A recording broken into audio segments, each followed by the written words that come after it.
Hello everyone and welcome back to my channel. So I have been promising this video for a long while on my social medias and just from chatting to a lot of you guys on Snapchat and Instagram. So I finally thought I'd bring to you the first part of a series that I'm not really sure what to call yet. So I'll obviously add it to the title if I know before I upload this, or if one of you guys might help me in the comments. Like, I'd really appreciate it if you did. Help me out, because I just don't know what to call this, because I don't want to obviously copy anything that anyone's done before, and I don't know, I just want there to be a part of my channel where I come and sit down, maybe on a certain day every week, I'm not really sure, but I just want to talk about like a real life topic that we're currently facing as a society or as people or as individuals or a certain community. I don't know, I just sort of want to come and sit down, let you guys know what I'm currently experiencing regarding the topic that I'm discussing in the video. I'd love to bring people onto these, but I'm thinking maybe every like Sunday or Monday or something like that I can just sit down and do this video. I have a few planned over the next few weeks. Like next week I definitely want to talk about anxiety in particular. I'm going to talk about other mental health issues maybe later on in this series, but I just want to cover anxiety. So if you have any questions about anxiety, then make sure to comment them down below, because I'm happy to share my experiences. I literally just want to help people, so I think the only way to do that is to be real and raw and honest and just get out how I felt, and it might make you guys feel a little bit easier in yourselves if you aren't as open as me and you're like, oh wow, I relate to that. It's not something to be ashamed of or anything like that. I just want to bring like a positive community and like a positive chat, hopefully make you guys a little bit more open. I'm not saying being a closed book is a bad thing, because obviously to some extent being too open can reveal too much about yourself, I don't know, but one of my traits that I have is definitely being open and very vocal about my thoughts and emotions. So I think that I can hopefully bring something positive out of that and help some of you guys out, fingers crossed. Even if it helps just one person, that would be great. Sorry about the ramble, but I just thought I'd give you a bit of an introduction to what I'm trying to plan for this, and hopefully I'll think of a cool name that's not shit. But anyway, today we're here to talk about body confidence, and I want to do several parts to this, like an introduction to body confidence, let's say that. And I'm going to just sit here, talk about my personal experience with like body shaming and self-loathing, I guess, in terms of like personal appearance, and what I've done to try and overcome that and be comfortable in who I am today. So I think a lot of this stems from the media. In particular, a lot of people were messaging me saying Instagram models and things like that are influencing today's society, and I completely agree. I 100% think that the media is the main source of why we despise ourselves so much. Like everyone has insecurities. Like, you're always going to have insecurities, and you can't, no one, as much as anyone like tries to give off or they say that they don't like anything about themselves, which is very rare nowadays, there is always like little insecurities which are probably going to be there for your whole life. You just have to learn how to love your insecurities and realize that these like unique parts about you, or things that you think are different to other people's, it's actually a positive thing and not a negative thing like we instantly assume. So I'd say when I was like early teenagers, that's when I started to become a bit more self-conscious. I always knew that I had a naturally not bigger build, because I'm not like massive, like I know I'm not obese. One of my inspirations for starting something like this is Lucy Wood. I listened to quite a lot of her panels at Summer in the City last weekend, and it inspired me to sort of talk about my personal experience with my body, because I'm a similar size to her, like in clothing and just a very similar build. So I thought it would be nice to like share my opinion, because you don't really see many people who are like size 12, size 14 and that talking about their experience. It's usually plus size models or girls that are naturally slimmer. So I thought it would be a nice in between. Lucy Wood calls her series like average girl size, which I think is such a cool idea. But yeah, I just sort of wanted to share my personal experience. And growing up, I always knew that I had like bigger thighs than all or most of my friends. Just all of my weight went to my thighs when I was younger. And I remember when I was in my early teens, like that was a massive thing, and having a thigh gap was like a trend or something. I just remember it being so like being so caught up in that, and like a lot of my friends at that time had thigh gaps because most people were much smaller than me. And what I didn't realise, like obviously I know now, I started my period when I was only 9 years old. So that's so crazy. I was fucking 9 when I started my period, but that's so young. And at the time I didn't like clock or focus, just comprehend that the reason I was just developing and growing bigger than everyone else, because my height was one of my insecurities when I was younger, because I've been this height since I was like 10. I was literally the tallest person. Everyone always would make comments or not even take the mickey, but I'm quite a sensitive person, I'm quite emotional, so I used to take it to heart quite a lot. Especially when you're younger, you're a lot more vulnerable and naive to those sort of things, and things that people say do get to you, and it's a shame that that can't be stopped. But when you're younger, you are gonna take those things to heart, and that's why the insecurities are probably as bad as they are, because other people pick up on them and don't think before they speak. Yeah, my thighs and my height were my biggest insecurities when I was younger, and then obviously as I've grown older, I've come to terms that my mum has the same build as me, like, so I'm gonna most likely have a very similar build. It's genetics. Like, I'm never gonna be able to have slim thighs. My body is. I think my thighs were, again, another insecurity because of the way they looked close up, like seeing the stretch marks and everything, and that again is because I was growing so quickly at such a young age, and I was obviously gonna get stretch marks. Recently though, I'm just looking at my stretch marks now, but mine are more like white lines now, whereas when I was younger they were like bright purple and red, and I just felt very self-conscious, like getting changed in PE in front of my friends who didn't actually seem to have any stretch marks at the time. And I think being younger and the sort of mindset that we shouldn't love ourselves or say any nice things about ourselves has then made us the same way as we're older. Like, we've just kept this horrible trait socially got. I don't really know if that's the right term, but I just feel like we're very influenced by each other at a young age, and then that sort of has like carried on into our adulthood, like early adulthood if you're similar age to me or whatever. But yeah, I just now have obviously come to terms with all of those things that I was insecure about when I was younger, and realised what an idiot, because I am now the same, like an average height.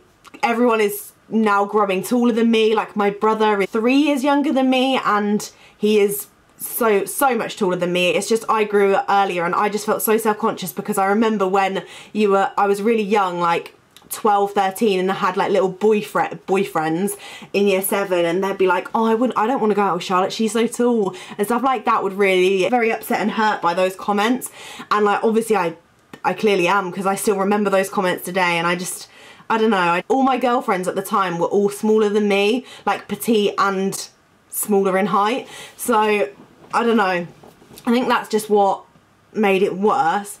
And then as I grew older, obviously, like I said, now my height I'm not insecure about. I love my legs. I love having naturally bigger legs.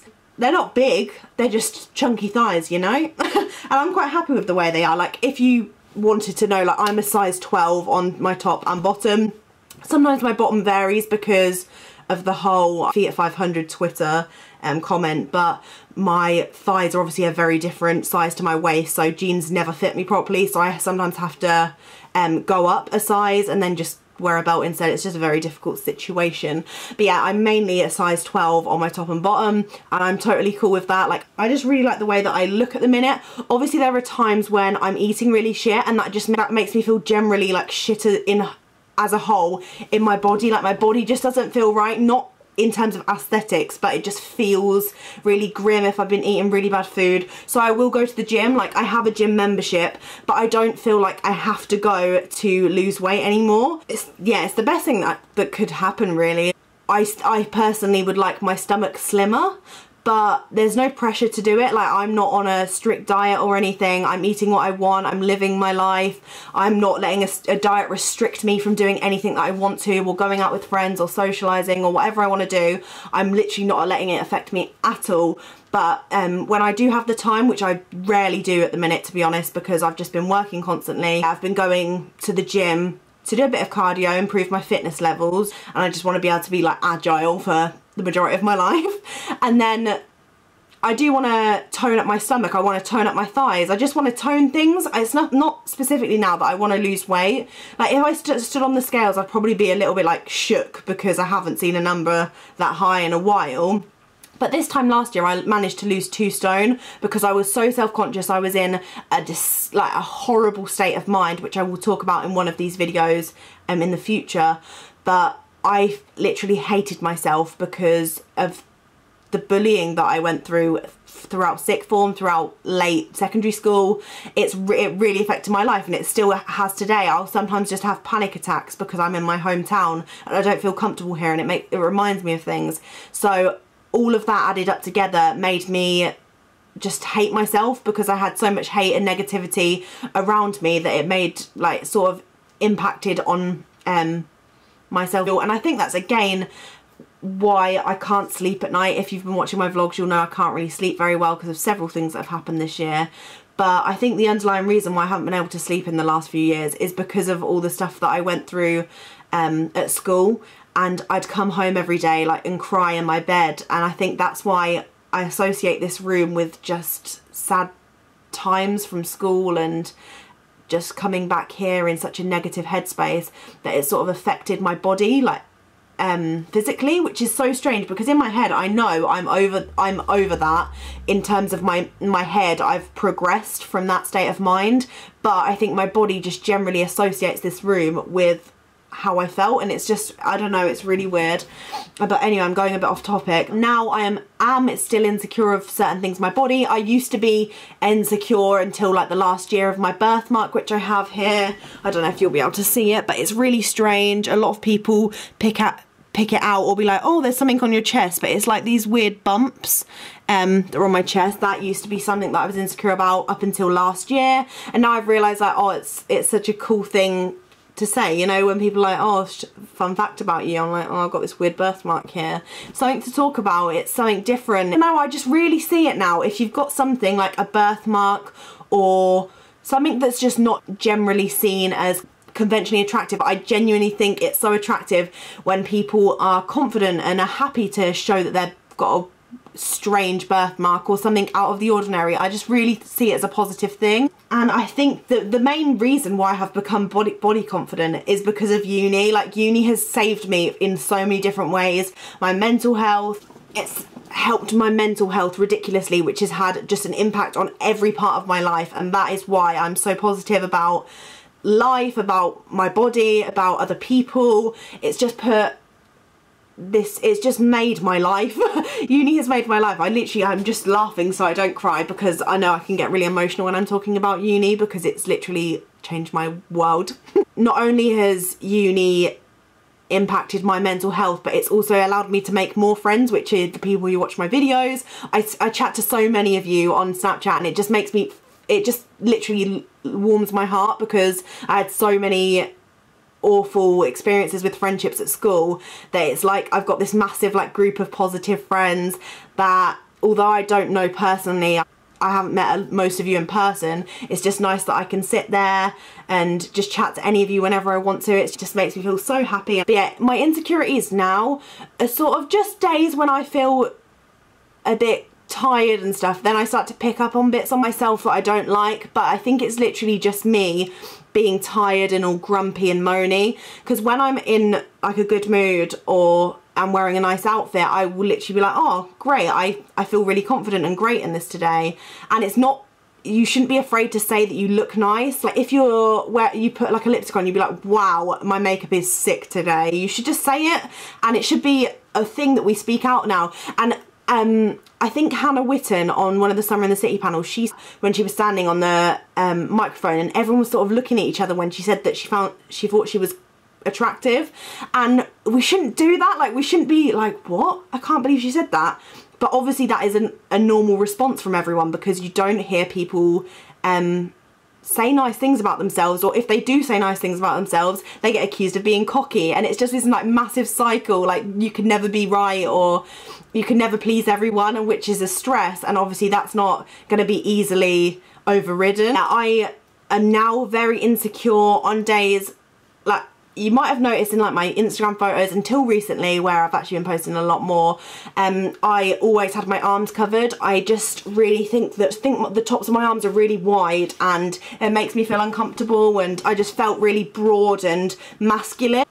And that is one of my insecurities that still lies today, and I don't know, I'm waiting to overcome it. I'm trying my hardest to accept them, and that's why I'm starting to share photos where I've got my arms out. Used to, right, this is like me being 100% honest, but I remember I used to edit my arms to make them look smaller because I'm so insecure about them, and that is so bad. Like, I shouldn't be editing my body to give off an impression, because no one would have said anything about my arms anyway. No one would have looked and thought my arms looked big or any of the things that I think about myself. It's just we overthink it so much in our own heads that we then think everyone else is staring at the insecurity, when 9 times out of 10 they don't even notice it, don't even know it exists. I mean, I mentioned it the other day to Sophie that my arms are my biggest insecurity, and she said she's never ever looked at my arms and thought, oh wow, Charlotte's got big arms or anything like that. So again, it's something that we focus all of our attention on, and it just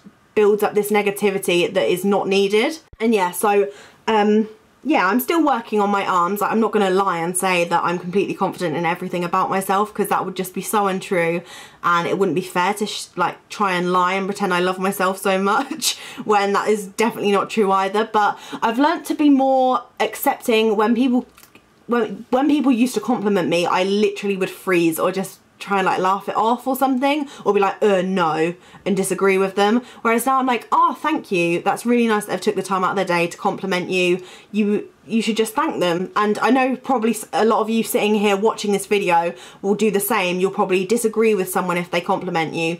Don't, just take it, just be like, thank you so much, because obviously they see something about you. They're not doing it because they're not doing it for anything, they're just giving you a compliment. It's a nice gesture, you should just accept it, say thank you. But I'm just going to jump onto my phone now, because a lot of you sent me specific things to talk about in this video, so I'm just going to do that for the rest of the video, answering questions, dilemmas regarding body confidence. I'm keeping all of these anonymous, obviously, which is why I open up my DMs and stuff. So if you don't want to comment on this video about my next one in regards to anxiety, then DM me on Instagram or Twitter, which they'll be down below, and I'll obviously keep you anonymous. How do I differentiate helpful advice from people hating on my body type? So, if people are trying to tell you a way that you should be looking, you should ignore that. Unless it gets to a stage where it can affect your health, then it's something that you can only work on yourself, and it's only you that should be really concerned, to be honest. If like if my boyfriend ever told me to lose weight when I'm happy in myself and healthy, I would literally be like, get fucked. Like, I'd actually break up with them, because right now I'm in a state where I love myself. No, that sounds so bad. I'm in a state where I'm confident in myself, so if anyone tried to put that down on me and take me into this like negative whirlpool, they can fuck right off. Like, honestly, I would be like, what's wrong with you? I instantly snap if someone said something like that to me. If you're talking about that anyway, I'm assuming you mean that people are trying to tell you maybe like, oh, you need to lose weight, or you should tone up your stomach or something like that. If people said that to me, I'd be like, maybe you should focus on yourself. They're either jealous, which I know is a mum thing to say, like, oh, they're just jealous of you, honey. Most of the time that is actually true, but it just sounds like a mum thing to say. But most of the time it's them being jealous, or something sad is going on in their lives, which you have to try and be sympathetic towards that and be like, oh, they must be going through something really bad to have to bring this negativity into my life. So you have to try and like set that aside, and it's really stressful and really hard to do, because I always I'm the one to go back on someone if they say something bad about me. Like, some of you might have seen when people comment hate on my videos, I have to respond. I'm not one of those people who can delete the comment or just leave it. I have to respond because I get really worked up, which is something that I need to work on, to be honest. Yeah, if someone is trying to give me helpful advice, I can take it, especially if it's constructive criticism, which some of you actually thought one of the negative comments on my videos the other day was constructive criticism. Maybe it is, but I personally thought it was a dig at my the way I am, and I can't change how I speak, how I act, things that were unchangeable were sort of being mentioned, and I just thought, fuck off. I am the way I am, and I'd rather not try and do this or try and do that, unless it was like offensive or something that, a tip that could help improve my lifestyle or something like that, then obviously I can take constructive criticism. But when people are coming for specific illistic things that are personal to me and I just want them to keep that way, then I'm not going to change them for you, hun. Like, some random keyboard warrior thinks that they're going to change my life or who I am. You're alright, mate. Yeah, I think you need to speak. If people are being negative towards your body, you need to get rid of them or tell them that they should not be concerned with it because it's nothing to do with them, unless it obviously is concerning your health. Do you believe that skinny shaming is just as bad as fat shaming? Absolutely. I think both of them are just awful. I feel like I can't personally talk about this because I don't experience it myself, but I obviously disagree with skinny shaming. I think it's awful, and I think that everyone should have the body type they want or desire and just go for it. Like, if you want a toned stomach, go for it. If that's what you want yourself to look like, then work hard for it. Go for your goals, but don't feel like you need to change for anyone, because that literally makes me angry inside that someone would want to change you. If you have any, can you talk about stretch marks, scarring and loose skin and how you remain confident about them? Well, I don't really have any loose skin, I wouldn't say, but I mainly have stretch marks, just sort of like growth stretch marks, mainly on my thighs. I have some on my boobs. But with every negative, there has to be a positive side, or in most cases there is a positive side.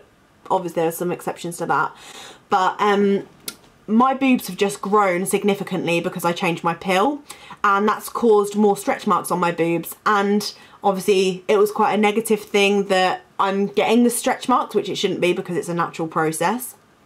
But the positive is that my boobs are growing, and that's, I quite wanted bigger boobs, so that's what I mean in terms of negative and positive. No, but on a serious note though, I have stretch marks on my thighs and my boobs, and I'm happy with them. Like, if my stretch marks, I will sometimes wear outfits where you can see the stretch marks on my boobs. I don't care about them. Like, I honestly just embrace it, and I don't know what to say to help other people embrace it. I think just being in an environment at uni where everyone is so positive around me, it's allowed me to wear the things that I want to, and now I don't give a fuck what my body looks like in it, as long as I feel confident. And when I look in the mirror, I'm like, wow, I love this outfit. I don't think it should, if it concerns anyone else, then it's their issue and they clearly have something to work on, if their stretch marks are if your stretch marks are affecting them. But I know sometimes I've had it when I've looked down at my stretch marks, if they're really red and visible. When I was younger, more so, I was like, oh god, this is awful, everyone's going to laugh at me, everyone's going to look at this, blah blah blah. But in most cases, again, no one's going to notice these stretch marks apart from you, because they're quite an intimate and personal thing. You're closer to your body than anyone else, so you're going to be able to see them more, and you've just got to remember that not everyone is going to notice them, and probably the majority of people will not notice that you've got stretch marks. And even if they do or say anything, it is a natural bodily process to get stretch marks. If not, our whole skin would open up if we didn't have stretch marks. So it is a good thing. It's our body doing its natural process, so please don't worry if you do have stretch marks. How do you deal with social media and perfect Instagram model bodies everywhere? Right. It's very difficult, and I think the 100% the number one thing to do, unless they're your goal or aspiration, don't see someone's body though as a goal, which sounds stupid because everyone's like, oh my god, body goals, but you can have inspiration. I don't think there should be a body goal as such, if that makes sense. Like, I obviously have body inspiration. Like, I want a more toned stomach and more toned thighs and slimmer arms, blah blah blah. But I just think unfollow the people that are making you down. Like, every time, if you look at their photo and every time you think, oh, I wish I looked like that, I think you should delete it. I think you should unfollow them. I honestly think it's a really bad thing to be following someone that makes you feel that way. So get rid. Unless there's like an inspiration there that keeps you motivated to go to the gym or something, then obviously that's a good thing. But if you literally look at a photo and you feel really disheartened by the way someone looks and is making you want to look like them, I think just block them or unfollow them, honestly. How to feel confident in the clothes you actually want to wear, please. Again, the only time I started doing this was because of uni and surrounding myself with positive people. I got rid of all of the toxic people from my life at this point. All of the people who are making me feel like shit about myself, about my mental health and all that sort of stuff. So I got rid of everyone, and because I started afresh somewhere new, which is obviously not something everyone can do, but when you start afresh somewhere else, away from your hometown, it was actually a really positive thing for me. So I felt like I could wear what I wanted. No one knew me. Like in my hometown, it's so small that every time I go into town, I'll see someone I know. Whereas in Lincoln, I knew nobody, so I felt like I could just put on what I wanted to wear and go out and just fuck it. Like no one cares what you're wearing. If anything, they'll look at you and probably compliment it or think it's a nice outfit anyway. Just wear what you want, and don't feel like you need to cover up, because life is too short. Like if you really want this outfit and you love the way it looks, just get it. Life is so short. Like anything can happen. So I don't know, I feel like I'm really bad at this sort of advice now. I'm actually speaking out loud. Like I know what I want to say inside my head, but it's just not coming out right. But yeah, I just think making sure you're surrounded by positive people, and if you can have a fresh start, then that's great. But if not, make sure you cut out all the negative people, and these positive people will have a good impact on your mental health and just your mindset. So you should feel more comfortable to leave the house in whatever you feel. So I think I'm going to end this video now as it's getting super long. I will be doing a part 2, part 3 and ongoing of this once I feel a bit more confident talking about it in myself anyway. And I really hope you guys enjoyed this video. Make sure to smash the thumbs up if you did. Subscribe down below if you're new. Let me know any questions in regards to anxiety and that side of mental health. Either DM me or comment down below. I really hope you enjoyed this first part of this new series that one of you can help me out with on the name, because I'm not too sure. But yeah, thank you very much for watching this video, and I hope it has helped one of you out. I'm really sorry if you're disappointed, and yeah, I'll see you in my next video. Bye.